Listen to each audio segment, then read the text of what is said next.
बिस्मिल्लाहिर्रहमानिर्रहीम, अस्सलाम वालेकुम। Welcome back to my YouTube channel Mama Food Secrets. आज की इस वीडियो में मैं आप लोगों के साथ शेयर करने लगी हूँ चिकन मटर की रेसिपी, जिसे बनाना बहुत ज़्यादा आसान है। आप उस घर के अंदर मौजूद सामान से ही इसे बनाकर रेडी कर सकते हैं। घर में दावत हो या फिर कोई भी इवेंट हो तो वो तकरीबन चिकन के बगैर अधूरा सा लगता है, खाली खाली सा लगता है। ये हर घर में बनती है, आप इस तरीके से बनाइएगा, सबको बहुत ज़्यादा पसंद आएगी। सबसे पहले मैंने घी लिया है। घी मेरे पास 4 बड़े टेबलस्पून के करीब है और उसके अंदर मैंने एक दरमियानी साइज़ की बारीक कटी हुई प्याज ऐड कर दी। उसके बाद मैंने इसे अच्छे तरीके से गोल्डन फ्राई होने तक भून लेना है। यहाँ पर मेरी लाइट गोल्डन फ्राई हो चुकी है, तो इसके बाद मैंने इसके अंदर लहसुन ऐड कर देना है। लहसुन मेरे पास 4 से 5 अवे थे और मेरे पास अदरक का एक बड़ा सा टुकड़ा था, तकरीबन 4 इंच का। उसके बाद मेरे पास 4 हरी मिर्चें थी, जिसे मैंने बारीक पीस लिया। इन सारी चीज़ों को मैंने बारीक अलग अलग पीस लिया है और मैं अब इसके अंदर ऐड कर चुकी हूँ।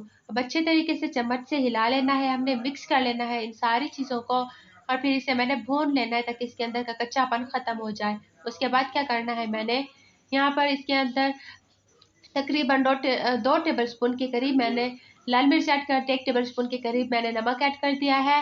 और अगर आप लोग कम ज़्यादा करना चाहते हैं तो अपने टेस्ट के अकॉर्डिंग कम ज़्यादा कर सकते हैं। उसके बाद मेरे पास एक बड़ी साइज़ का टमाटर था, जिसे मैंने काट लिया था और मैंने इसे इसके अंदर ऐड कर दिया है। अब मैंने इसकी भुनाई कर लेनी है ताकि अच्छे तरीके से इसकी भुनाई भी हो जाए और ये अच्छे तरीके से गल भी जाए। तकरीबन 3 से 4 मिनट के बाद मैंने मटर मेरे पास मौजूद 1 किलो के करीब मटर थे, जिसमें से मेरे ये निकले हैं और मैंने इसे अच्छे तरीके से इसके अंदर अभी ऐड कर दिया है। चिकन नहीं ऐड करना, पहले मटर ऐड करने हैं, क्योंकि आजकल जो मटर आ रहे हैं वो बहुत ज़्यादा सख्त हैं और वो बहुत मुश्किल से गलते हैं। अगर पहले हम चिकन ऐड कर देंगे, बाद में मटर ऐड करेंगे, तो मटर कच्चे रह जाएंगे, बिल्कुल भी नहीं पकेंगे। यहाँ पर मटर तकरीबन, इसके लुक से ही आपको लग रहा होगा कि ये गल चुके हैं, तो इसके अंदर मैंने चिकन ऐड कर दिया। चिकन मेरे पास तकरीबन 1 किलो और 1 पाव के करीब है और मैंने इसे इसके अंदर ऐड कर दिया। पहले से मैंने इसे धो के रखा हुआ था, वॉश करके रखा हुआ था और अब मैंने इसे इसके अंदर ऐड कर दिया। बस अच्छे तरीके से मैंने मिक्स कर लेना है, इसकी मिक्सिंग कर लेनी है मैंने। अभी मैंने इसे कुछ टाइम के लिए, कुछ देर के लिए रख देना है। तो यहाँ पर आप देख सकते हैं इसका कलर चेंज होना शुरू हो चुका है। इट मीन्स कि ये कुक होना शुरू हो चुका है, इसका जो प्रोसेस है वो स्टार्ट हो चुका है। अब यहाँ पर तकरीबन इसकी भुनाई हो चुकी है, घी निकला है, इसका मतलब कि इसकी भुनाई हो चुकी है, आधी पक चुका है हमारी चिकन। और फिर इसके बाद मैंने इसके अंदर दही ऐड कर दिया। दही मेरे पास 1 प्याली के करीब थी और मैं इसके अंदर ऐड कर चुकी हूँ और दही के साथ मैंने चिकन की भुनाई कर लेनी है। अच्छे तरीके से मैंने इसे भून लेना है। सो गाइज, अगर आप लोग हमारे चैनल पर नए हैं तो चैनल को सब्सक्राइब कर दें।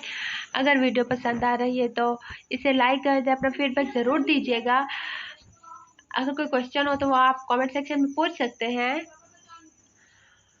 आप देख सकते हैं इसके लुक से लग रहा होगा कि ये पक चुका है। सो फाइनली ये पक चुका है, ये रेडी हो चुका है। लेकिन मैंने इसे थोड़ा सा और कुक कर लेना है ताकि इसके अंदर का जो घी है वो निकलने लगे। आपको नज़र आ रहा होगा कि अभी तक इसके अंदर से घी नहीं निकला। सो गाइस, घी निकल चुका है, आप लोगों को दिख रहा होगा। और मैंने इसके अंदर 1 टीस्पून के करीब काली मिर्चें ऐड कर दी है, जिसे मैंने बारीक पीस लिया था। अब इसे अच्छे तरीके से मैंने मिक्स कर लेना है। आपको पता है कि काली मिर्चें किसी भी सालन में हम ऐड करते हैं तो ये उसके टेस्ट को कितना ज़्यादा इंक्रीज कर देती हैं। तो यहाँ पर ये बन के रेडी हो चुका है बिल्कुल। अच्छा, अब क्या करना है, मैंने इसे कवर कर देना है कुछ टाइम के लिए ताकि इसके अंदर का घी निकल आए। कवर कर देने से घी निकल आता है बाहर और यहाँ पर मैंने फिर आगे इसका ढकना हटा देना है। तो आप देख सकते हैं कि ये फुल कुक हो चुका है और अब मैंने इसे चम्मच से मिक्स कर लेना है।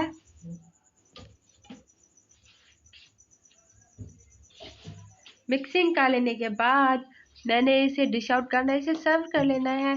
आप जिस चीज़ में या फिर जिस तरीके से चाहे सर्व कर सकते हैं। सो गाइस, आज की वीडियो कैसी लगी?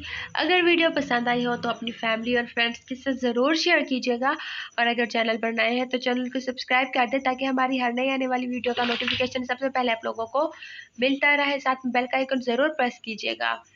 तो बहुत जल्द मिलेंगे एक नई वीडियो में, तब तक खुदा हाफिज़।